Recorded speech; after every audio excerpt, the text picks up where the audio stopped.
Hello, and welcome back. This is part 2 of my 4-part series on Jonah, each covering a chapter in the book of Jonah. Today we're talking about Jonah 2, where we last left off in our first video. If you haven't watched it already, I strongly recommend doing so. I'll leave a link in the description. But we open in Jonah 2 right after we left off in Jonah 1, where Jonah's been swallowed in the belly of what it says is a great fish.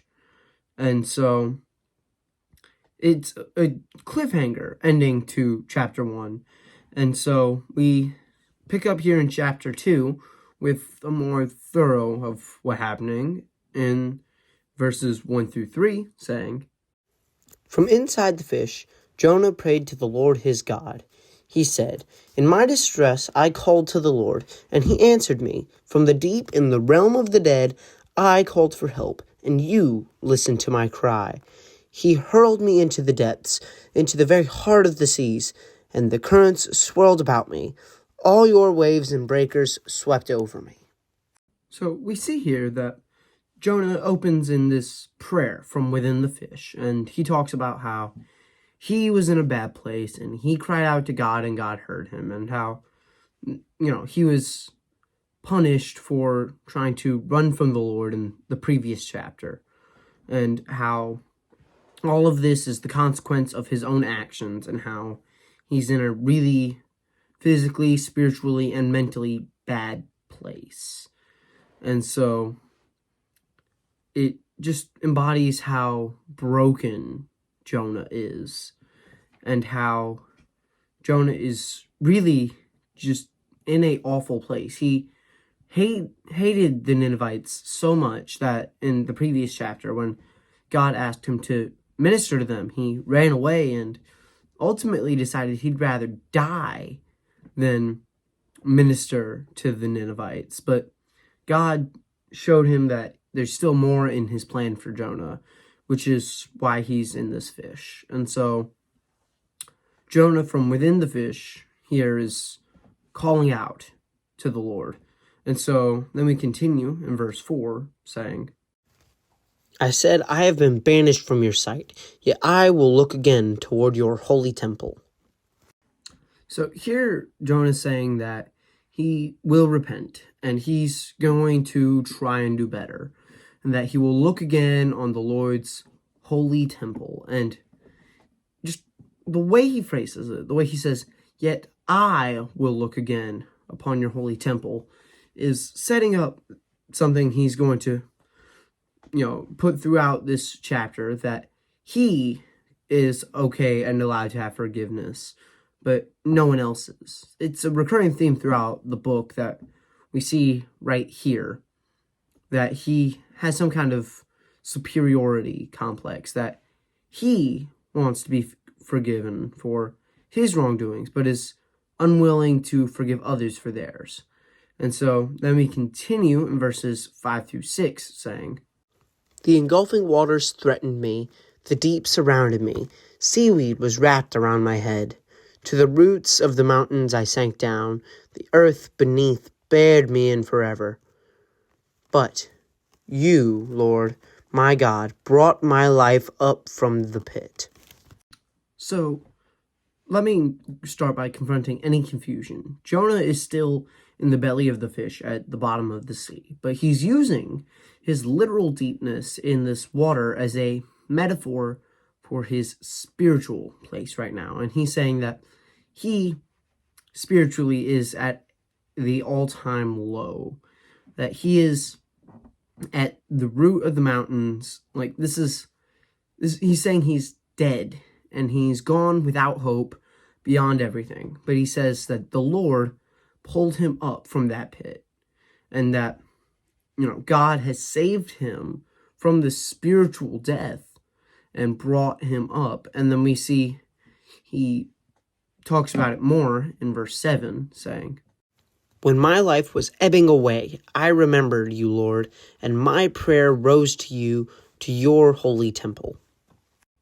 So we see in verse 7 that he says that, when he was at his worst, God saved him. But I, once again, just can't help but reading this. He says that, when his life was ebbing away, he remembered the Lord, and that his prayer rose to him. He makes it so self-centered about how it was his actions that are causing him to be saved, and that's really not how salvation works. It's the forgiveness of God for what we've done wrong, but he's making it sound like we can work our way to forgiveness, and that his prayer somehow has earned him forgiveness. And so we see in verses 8 through 9, those who cling to worthless idols turn away from God's love for them. But I, with shouts of grateful praise, will sacrifice to you. What I have vowed, I will make good. I will say, salvation comes from the Lord. So here again, Jonah talks about how he has been saved and the forgiveness he has been given. But he also talks about how others cling to worthless idols that won't do them any good. And yet again, he tries to make it like he is better than anyone else who has ever messed up or sinned or fallen short of the glory of God, which we all have. And so he's making it sound like he's so much better than all these other people. Specifically, he's trying to say that he's better than the Ninevites, who at this time did worship false idols because they didn't know the love of God, which is exactly why Jonah is on this mission sent by God to preach to the Ninevites. So this is Jonah trying to tell God that, yes, he's good enough for forgiveness, but the Ninevites aren't, and the Ninevites are worthless. And we get this very ironic quote from Jonah right here that says, salvation comes from the Lord.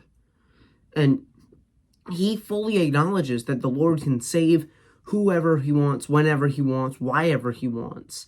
But he isn't willing to accept that the Lord might want to save someone who disagrees with him. How the Lord could possibly fathom caring about someone who he doesn't like. And so we finish the chapter in verse 10 saying, and the Lord commanded the fish, and it vomited Jonah onto dry land. So here we see that Jonah is delivered from the belly of the fish, regardless of if he's good or bad, or if he deserves forgiveness or not, is regardless. We see that God has commanded the fish to vomit Jonah onto dry land, which still shows that God cares for Jonah despite his shortcomings. And it's not like Jonah could sweet talk his way out of trouble. God sees through everything. And so he would have been perfectly right just to leave Jonah in the fish until he starved to death and found someone else to preach to Nineveh. But we see here the same thing we saw at the end of chapter 1, that God isn't done with Jonah.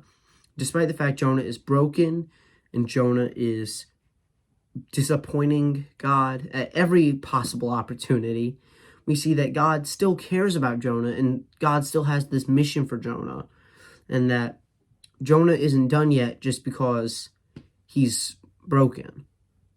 And so that is all for Jonah chapter 2. Stay tuned. I should be getting Jonah chapter 3 up sometime this week. But yeah, as always, see ya.